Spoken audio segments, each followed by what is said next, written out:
Assalamu alaykum arzuyum. İkinci karar haqlıq tam salonundaki barlıq azizlər. Bugün ötülməkçi olan dərsimiz muşu bərəngə şarçısını yağda pişiriş usulü xanımlar. Buna ait özgücü boğan və yiyişlik boğan, çoğunlar və kiçiklər yaxdırıb yeydiğən bir tam türüdeki dərslik. Bunun getirən materiallar bolsa yarım kilo bərəngə.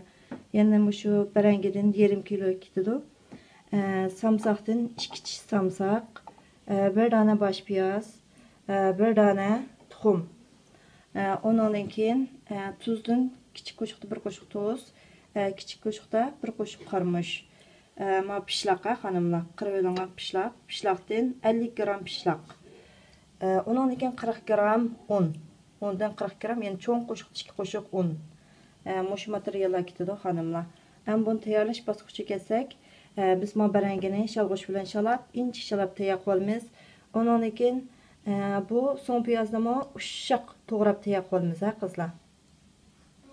Bərəngini shundaq şalğuş şalab olgandan keyin buni siqimiz xanımlar. Siqsaq bunun suyu chiqadi shundaq. Suyunu chiqarib o'tib ishlatamiz.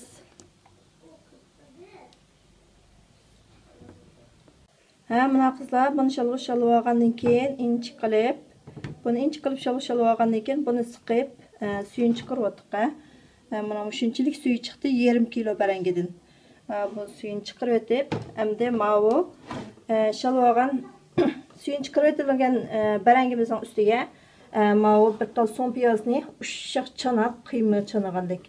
Shunchalik darajada uşaq chanib o'tdik. Bu piyozni salamiz bu bərənginin ustiga.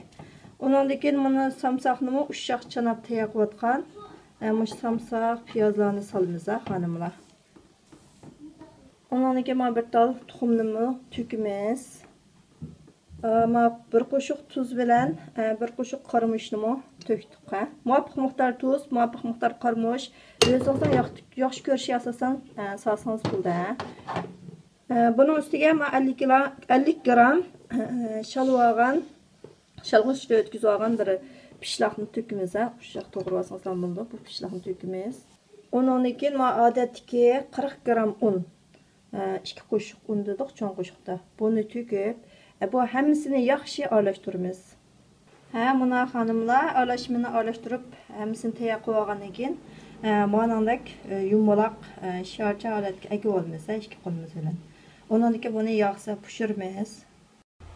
İkinci qadamda biz bir o'choqqa quruq qozonchi isib, muvofiq miqdorda, ya'ni 2 sapliq atrofida suv yog'ini quydik. Quyib, buniki temperaturasi muvofiq qizgan chog'da bunga avvalgi tayyor qilgan bərəng sharchalarimizni selib, qizartib pishirib olamiz. Tayyor qilgan bərəng sharchalarimizni solgandan keyin bunu musapliqni kimish oq taraf bilan besib, yapaloq holatga ekilamiz qizlar. Şuna besib ekilib, altın tarafı qizdirib qo'ygandan keyin buni o'rib, ikki tarafini oldindek sarg'aytib olsak bo'ldi.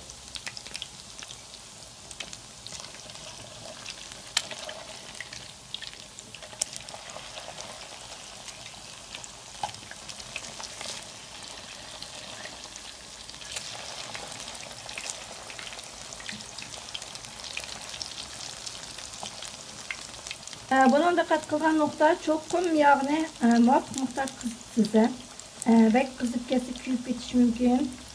Yağın qizmay qolsa, bərənglərimiz yağını ichib olib, yaxshi pishmay qoldi. Shuning uchun shu sağan pishgan sağan qiziqsa, qizitib pishirishga diqqat qilaylik. Endi pishib chiqqan holatini ko'raylik qizlar.